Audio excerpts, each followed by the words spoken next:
A ver, cuando escuchamos la palabra delito, casi siempre pensamos en una sola cosa, ¿no?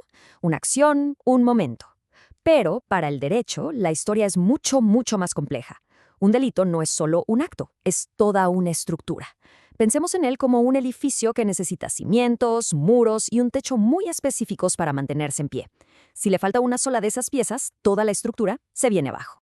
Bueno, vamos a meternos de lleno en esto.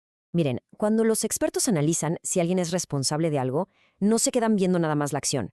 Lo que hacen es, literal, desarmar el hecho en sus partes fundamentales, pieza por pieza.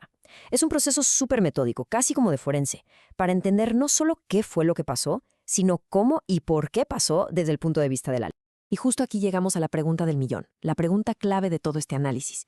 En esa estructura tan compleja, ¿cuál es la pieza que conecta la mente de una persona con el acto que supuestamente cometió? O sea, ¿qué es lo que le permite al sistema de justicia decir, ok, esta persona sí puede ser considerada responsable? La respuesta es un concepto de verdad fundamental en el derecho penal. Para encontrar esa pieza clave, pues primero tenemos que ver el plano completo de ese edificio del que estábamos hablando. Así que vamos a explorar la anatomía del delito para entender exactamente en dónde encaja este concepto. Esto que vemos aquí es básicamente la lista de verificación del derecho penal. Para que un delito exista, se tienen que ir palomeando uno por uno todos los elementos de la izquierda.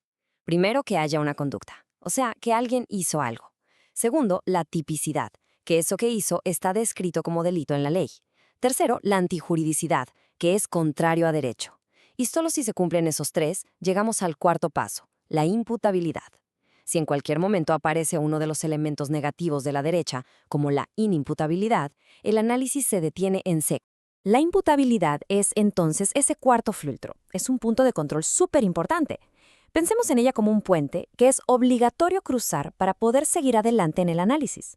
Si ese puente no existe o está roto, el camino hacia la responsabilidad penal simplemente se bloquea. Sí, vamos a quedarnos con esa idea del puente. De un lado tenemos a la persona, con su mente, su voluntad, todo lo que es. Del otro lado tenemos el hecho delictivo. La imputabilidad es precisamente lo que conecta a ambos. Es lo que permite que la responsabilidad, digamos, fluya desde la persona hacia el acto. Ya en términos más formales, la imputabilidad es la capacidad psíquica que tiene una persona para entender que lo que está haciendo va contra la ley y además de poder actuar de acuerdo con ese entendimiento.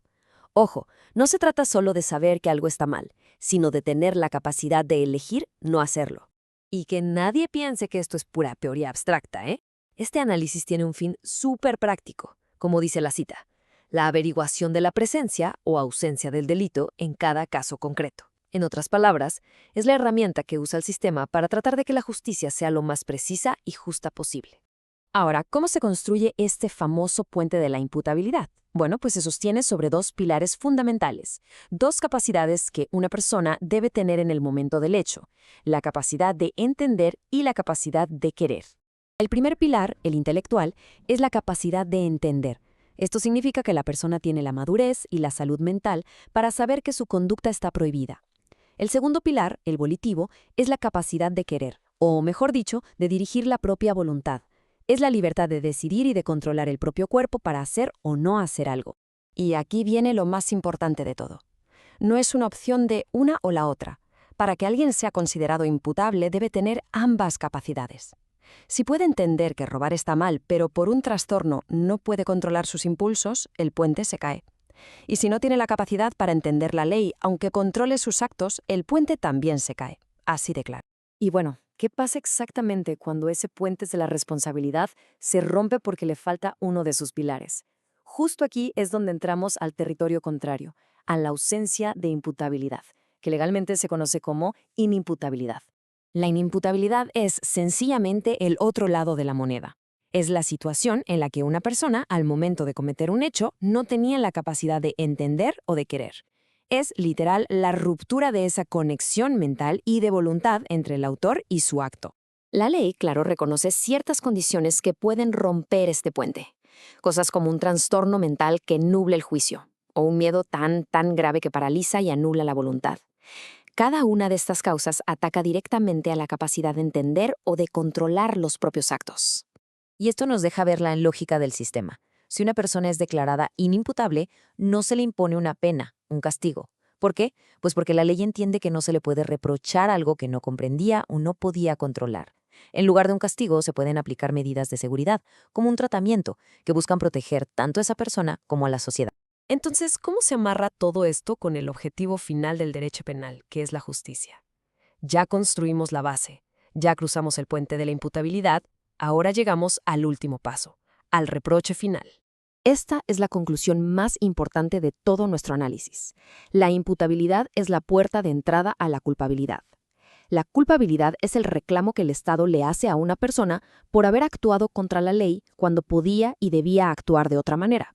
Pero lógicamente, es imposible reclamarle algo a quien no tenía la capacidad de entender o de querer.